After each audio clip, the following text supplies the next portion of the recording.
भोजपुरी के power star Pawan Singh एक बार फिर चर्चा में आ गए हैं और चर्चा इस बात की हो रही है कि जिस तरीके से देव छठ मेला से ठीक पहले पवन सिंह बिहार के चित्तौड़गढ़ पहुंचते हैं, सूर्य नगरी देव जाते हैं, सूर्य मंदिर में माथा टेकते हैं और इसके बाद नबीनगर जाते हैं, जिसको मिनी चित्तौड़गढ़ भी कहा जाता है। नबीनगर के कई गांवों के दौरा करते हैं, छठ घाट पर जाते हैं, लोगों से अभिवादन स्वीकार करते हैं, छठ व्रतियों से मिलते हैं और इसके बाद में डेहरी में लोगों से मिलते हैं और काराकट इलाके कई लोगों से मुलाकात करते हैं। और पवन सिंह के आने से पहले, उनके दौरा से पहले उनकी पत्नी ज्योति सिंह भी खास करके नबीनगर के इलाके में दौरा की थी और ज़्यादा दिन पहले नहीं, पवन सिंह के दौरा से ठीक एक सप्ताह पहले उन्होंने दौरा किया था। अब इसके बाद में है चर्चा तेज हो गई है कि क्या पवन सिंह या उनकी पत्नी ज्योति सिंह या फिर पवन सिंह के भाई कहे जाने वाले पंकज सिंह इस इलाके से चुनाव लड़ेंगे। क्या चित्तौड़गढ़ और नबीनगर पर पवन सिंह की नज़र है या फिर चित्तौड़गढ़ के बहाने पवन सिंह पूरे बिहार को 2025 में साधना चाहते हैं। जी नमस्कार, मैं हूं विपुल कुमार और आप देख रहे हैं सूर्य बिहार डिजिटल न्यूज। अब आपको विस्तार से बताने जा रहे हैं कि लोकसभा चुनाव में पवन सिंह के शानदार परफॉर्मेंस के बाद पवन सिंह अपने इंडस्ट्री के कामों में लग गए थे, फिल्मों में लग गए थे, गाने रिलीज कर रहे थे, लेकिन अचानक से कुछ दिन पहले चर्चा हुई कि जनसुराज पवन सिंह से मिल रहा है, संपर्क में है और जनसुराज में पवन सिंह जा सकते हैं। लेकिन इस बात का भी खंडन हो गया कि पवन सिंह जनसुराज में नहीं जा रहे हैं। ये शोर अभी थमा नहीं था कि पवन सिंह छठ से ठीक पहले औरंगाबाद पहुंचते हैं, देव में सूर्य नगरी देव पहुंचते हैं, मत्था टेकते हैं सूर्य देव को और उसके बाद नबीनगर निकल जाते हैं और नबीनगर के कई गांवों का दौरा करते हैं, रात में दौरा करते हैं। उसके बाद में डेहरी, फिर डेहरी के बाद काराकाट के कई इलाकों में पवन सिंह दौरा करते हैं और इनके दौरा के ठीक एक सप्ताह पहले ज्योति सिंह दौरा करती हैं। और पवन सिंह चाहे चुनाव में औरंगाबाद में आए हों या फिर चुनाव के बाद छठ के पहले आए हों, पवन सिंह के हर दौरा में जब वो डेहरी या औरंगाबाद के इलाके में दौरा करते हैं तो उनके साथ साये की तरह एक आदमी नजर आता है। उस व्यक्ति का नाम है पंकज सिंह। पंकज सिंह नबीनगर के चर्चित आदमी हैं। पंकज सिंह एक बड़े ठेकेदार हैं, समाजसेवी हैं और कहा जाता है कि पवन सिंह इनको बड़े भाई जैसे मानते हैं। उनको पवन सिंह का बड़ा भाई भी कहा जाता है। उस इंडस्ट्री के लोग भी उनको सम्मान देते हैं और पवन सिंह के बड़े भाई के रूप में देखा जाता है, सुना जाता है उनको। और कहा जा रहा है कि पवन सिंह पंकज सिंह को भी क्या लड़ा सकते हैं नबीनगर इलाके से, क्योंकि लोकसभा चुनाव में नबीनगर में बम्पर वोट मिली थी, पवन सिंह को मिला था, बम्पर वोट मिला था। काराकाट में, डेहरी में, कई इलाकों में उनको बम्पर वोट मिला था। जबकि पवन सिंह निर्दलीय चुनाव लड़ रहे थे और एनडीए के कैंडिडेट थे उपेंद्र कुशवाहा। उपेंद्र कुशवाहा एक बड़े नाम है। अभी राज्यसभा चुनाव हारने के बाद भी एनडीए उनको राज्यसभा सांसद बनाया। इसी से आप समझ सकते हैं कि उपेंद्र कुशवाहा का कद क्या है, कितना ऊंचा कद है।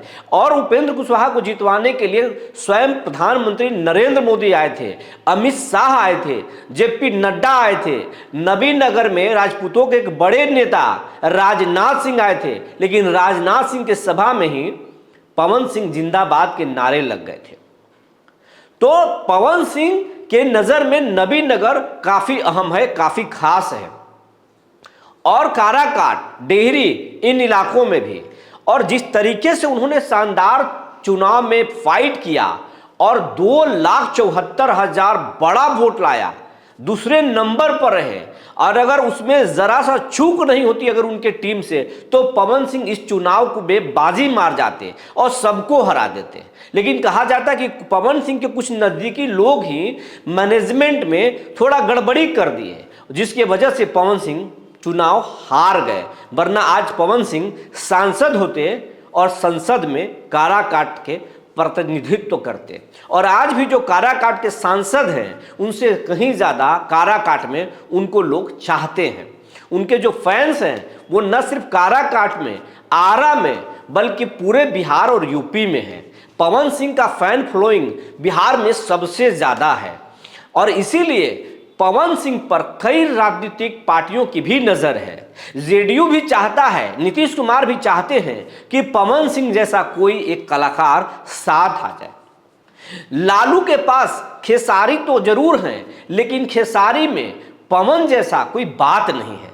पवन के प्रति जिस तरीके का दीवानगी है लोगों में, वो वैसा कलाकार बिहार में अभी नहीं है कोई। तो पवन सिंह के प्रति जो है आरजेडी का भी एक कुनबा उनको चाहता है, लेकिन कोई बोलता नहीं है। और सबसे ज़्यादा अगर पवन सिंह को लेकर उत्साहित है तो है प्रशांत किशोर। प्रशांत किशोर को अगर पवन सिंह मिल जाए तो उनके लिए ऑक्सीजन होंगे। लेकिन पवन सिंह का सोच ही कुछ अलग है।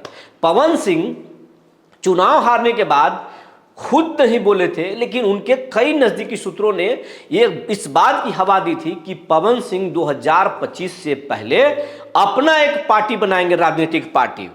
लेकिन ये बात कुछ दिनों के बाद शांत हो गई थी और पवन सिंह भी शांत पड़ गए थे, अपने इंडस्ट्री के कामों में खुद व्यस्त हो गए थे।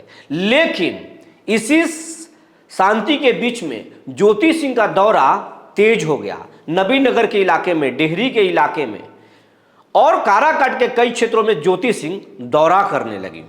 बात उठने लगा कि ज्योति सिंह क्या चुनाव लड़ेंगी विधानसभा की।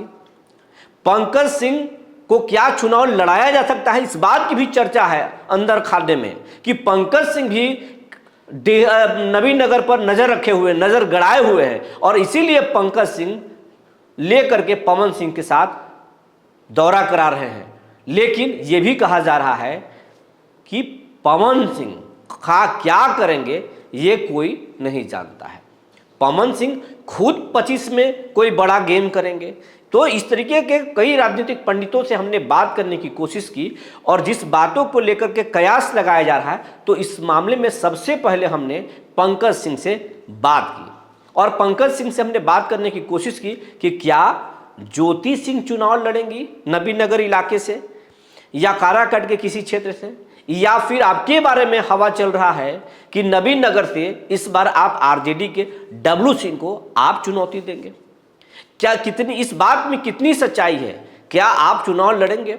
इस मामले में पंकज सिंह ने साफ साफ सूर्य बिहार को बताया कि चाहे ज्योति सिंह चुनाव लड़े या फिर पंकज सिंह चुनाव लड़े, इसका फैसला ना हम करेंगे ना ज्योति सिंह करेंगे, क्योंकि चुनाव किसी को भी लड़ना होगा तो पवन सिंह के नाम पर लड़ना होगा और इसके लिए सिर्फ पवन सिंह ही ऑथराइज्ड हैं, ना कि ज्योति सिंह और ना ही पंकज सिंह या कोई भी सिंह या कोई भी व्यक्ति पवन सिंह के नाम पर चुनाव नहीं लड़ सकता है। अगर चुनाव किसी को लड़ना होगा या पवन सिंह किसी को लड़वाना चाहते होंगे तो इस बात की सच्चाई अपने खुद फैंस के बीच में पवन सिंह करेंगे। पवन सिंह किसी भी दिन आ करके सोशल मीडिया प्लेटफॉर्म पर या किसी भी बड़े न्यूज़ चैनल पर या किसी भी एजेंसी पे आकर के पवन सिंह इस बात की जानकारी अपने फैंस को, अपने जनता को ज़रूर देंगे, क्योंकि पवन सिंह की नज़र में जनता सबसे बड़ी है और फैंस को भी पवन सिंह भगवान से कम नहीं मानते हैं। पवन सिंह किसी से नहीं डरते, अगर डरते तो चुनाव नहीं लड़ते लोकसभा में। लेकिन उन्होंने साबित कर दिया कि हम या तो अपनी माँ से डरते हैं, भगवान से डरते हैं, उसके बाद किसी से नहीं डरते। तो पवन सिंह ने यह साबित किया है और पवन सिंह के नाम पर न पंकज सिंह चुनाव लड़ेंगे और न ही ज्योति सिंह चुनाव लड़ेंगी। अगर किसी को भी लड़ना होगा तो इसके लिए उस व्यक्ति को ऑथराइज पवन सिंह करेंगे, भोजपुरी के पावर स्टार पवन सिंह ही करेंगे। हालांकि इस बात से इनकार नहीं किया जा सकता है कि 2025 से पहले पवन सिंह कोई बड़ा चुनावी चाल चल सकते हैं, चुनावी बिसात बिछा सकते हैं, क्योंकि साउथ के कई बड़े कलाकार जो पवन सिंह की हैसियत के हैं, वो बड़े कलाकार राजनीति में बड़े बड़े ओहदे तक पहुंच गए, बड़े नाम हो गए आज। और किसी भी कलाकार से, भारत के किसी भी कलाकार से पवन सिंह कम नहीं है। आज पवन सिंह के जो फैन फॉलोइंग है वो काफ़ी बड़ा है, और पवन सिंह के कई हिंदी फिल्मों में ही नहीं, साउथ के फिल्मों में भी काम चल रहा है, और बहुत कुछ आने वाला है कुछ महीनों के अंदर। तो पवन सिंह एक बड़े नाम है, और 25 से पहले पवन सिंह कुछ कर सकते हैं। और इसी से जोड़ते हुए एक बात और भी कहा जा रहा है कि पहले तो औरंगाबाद में आए, अब पवन सिंह पटना आने वाले हैं। इसी सप्ताह पवन सिंह पटना में आएंगे, और पटना में पॉलिटिकल विषय पर ही वो मंथन करने वाले हैं। तो 25 से पहले पवन सिंह कुछ बड़ा जरूर करेंगे, लेकिन कुछ भी करेंगे तो इस बात की जानकारी पवन सिंह देंगे। लेकिन इस बात में जरा भी सच्चाई नहीं है कि ज्योति सिंह हो, पंकज सिंह हो, या कोई भी व्यक्ति हो, वो पवन सिंह के बिना इजाजत के चुनाव लड़ लेंगे। जो जानकारी निकल कर आई थी हमने आपको बता दिया। तब तक के लिए धन्यवाद।